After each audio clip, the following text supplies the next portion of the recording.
ఈరోజు ఫ్యాక్షన్స్ లేవు, కానీ నేరాలు చేసే రాజకీయ నాయకులున్నారు. నేను అందుకే అన్నాను, ఇప్పుడే ఆదినారాయణ రెడ్డి గారు చాలా బాధపడ్డారు. బాధపడి నా మీద కేసు పెట్టారన్నాడు.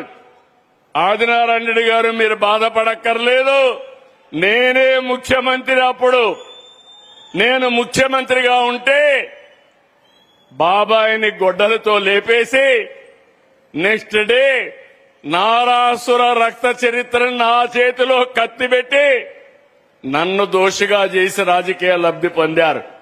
అవునా కాదా అని మిమ్మల్ని అడుగుతున్నా. మీకు గుర్తుందా అని మిమ్మల్ని అడుగుతున్నా. అలాంటి వ్యక్తి రాష్ట్రానికి ఏం చేస్తారని అడుగుతున్నా. విధ్వంసమే అజెండాగా ముందుకు పోయారు. ఇప్పటి వరకు విధ్వంసాన్ని చేశారు. నేను అందుకే మిమ్మల్ని అందరినీ ఒకటే కోరుతున్నాను. ఒక మనిషికి ఒక క్రెడిబిలిటీ, విశ్వసనీయత ఉంటుంది.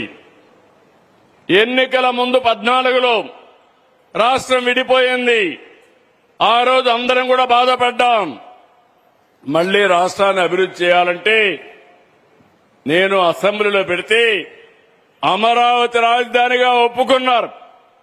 ఒప్పుకున్న వ్యక్తి సీఎం అవుతానే 3 రాజధానులు అన్నారు. నాటకాలాడారు. అది అవుతానే ఈరోజు అధికారం పోయింది.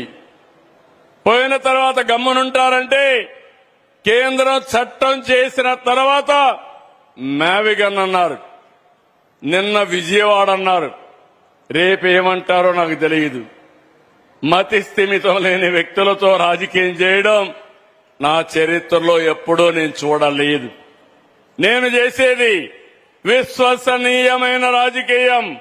ఒక మాట చెప్తే మాట మీద నిలబడమే కాకుండా దాన్ని చేసి చూపించాం కాబట్టి ఈ రోజు పెట్టుబడులు వస్తున్నాయి. నేను అడుగుతున్నా ఈ మొత్తం మిమ్మల్ని అందరినీ, మన రాజధాని అమరావతి అవునా కాదా అని మిమ్మల్ని అడుగుతున్నా. గట్టిగా చెప్పండి. ఈ కడప గడ్డ మీద మనం అందరం చెప్పాల్సింది మన రాజధాని అంటే సగౌరవంగా అమరావతిని గట్టిగా చెప్పండి. మన రాజధాని, మన రాజధాని, మన రాజధాని. తమ్ముళ్ళు, దేంతైనా ఆడుకోవచ్చు, కానీ ఇలాంటి రాష్ట్రం యొక్క ఆత్మాభిమానంతో ఆడుకోవడానికి వీలు లేదు. ఈ విషయం మీరు గుర్తుపెట్టుకోవాలి. ఒకప్పుడు మనం చాలా బాధపడ్డాం. 5 ఏళ్లు కర్ణాటక నుంచి పోయి అడిగితే మీ రాజధాని ఏదంటే గర్వంగా బెంగళూరు అని చెప్పుకున్నారు. తెలంగాణ నుంచి ఎక్కడన్నా పోతే ఏది మీ రాజధాని అంటే నేను అభివృద్ధి చేసిన హైదరాబాద్ మా రాజధాని వాళ్ళు బాగా చెప్పుకున్నారు. తమిళనాడు నుంచి ఎక్కడన్నా పోతే చెన్నై అని చెప్పుకునే పరిస్థితికి వచ్చారు. కానీ దురదృష్టం 3 రాజధానులు 3 ముక్కలాటాడి మనం నష్టపోయే పరిస్థితికి వచ్చాం. ఈ రోజు మిమ్మల్ని అందరికీ ఒకటే విజ్ఞప్తి చేస్తున్నా. మీరందరూ గర్వపడేట్టుగా రాయలసీమను అభివృద్ధి చేస్తా. మీరందరూ కూడా గర్వంగా చెప్పుకునే విధంగా మీ రాజధాని ఏదంటే కాలరెత్తుకుని అమరావతిని చెప్పే విధంగా చేసే బాధ్యత ఎన్డీఏ ప్రభుత్వానిదని మరొక్కసారి హామీ ఇస్తున్నాం. అంతేకాకుండా ఈరోజు ఇంకొక విషయం కూడా మీ అందరికీ అర్థం కావాలి. రాజకీయాలు ప్రజల కోసం చేసేటివి. హింసతో రాజకీయాలు జరగవు. నేరాలతో రాజకీయాలు చేయడం కరెక్ట్ కాదు. నేను తీవ్రవాదులతో పోరాడాను, నా కోసరం కాదు, సమాజం కోసరం. కడాన 23 క్లేమోర్ మైన్స్ నా మీద బ్లాస్ట్ చేశారు. నేను ఆ రోజు కూడా భయపడలేదు. ఒకవేళ సాక్షాత్తు వెంకటేశ్వర స్వామి దిగి వచ్చి నాకు ప్రాణభిక్ష పెట్టాడు తప్ప ఇంకోటి కాదు. ఆ విషయం మీరు గుర్తుపెట్టుకోవాలి. అలాంటి సందర్భాలు చాలా చూశాం. నేను ఒక ధ్యేయంతో పనిచేస్తున్నాను. నిన్న కూడా మీరు చూశారు. పోలీసులు నిర్వీర్యం చేసే పని చేస్తున్నారు. అక్కడ జరిగిన సంఘటన విజయవాడలో మీరు చూస్తే చాలా బాధేస్తుంది.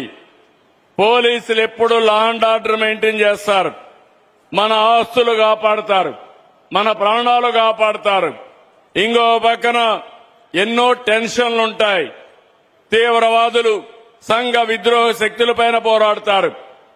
అలాంటి చేసినప్పుడు ఇటీవల కాలంలో ఎక్కడ చూసినా గంజాయి బ్యాచ్ వచ్చింది, బ్లేడ్ బ్యాచ్లు వచ్చాయి. గంజాయి బ్యాచ్కి తల్లికి భార్యకు కూతురికి కూడా తేడా తెలియదు. అలాంటి వాళ్ళని డీల్ చేయడం చాలా కష్టం. అలాంటి ఒక సంఘటన జరిగితే నేను ఎప్పుడు కూడా ప్రజాస్వామ్యయుతంగా చేయాలంటాను. అదే సమయంలో చట్టపరంగా ఎవరైనా సరే కఠినంగా ఉండాలని చెప్పేది నా కోరిక. 40 ఏళ్లుగా మీరు చూశారు, సిబిఎన్ ఎప్పుడు ముఖ్యమంత్రి అయినా ఆ రాష్ట్రంలో లా అండ్ ఆర్డర్ పర్ఫెక్ట్ గా ఉంటుంది.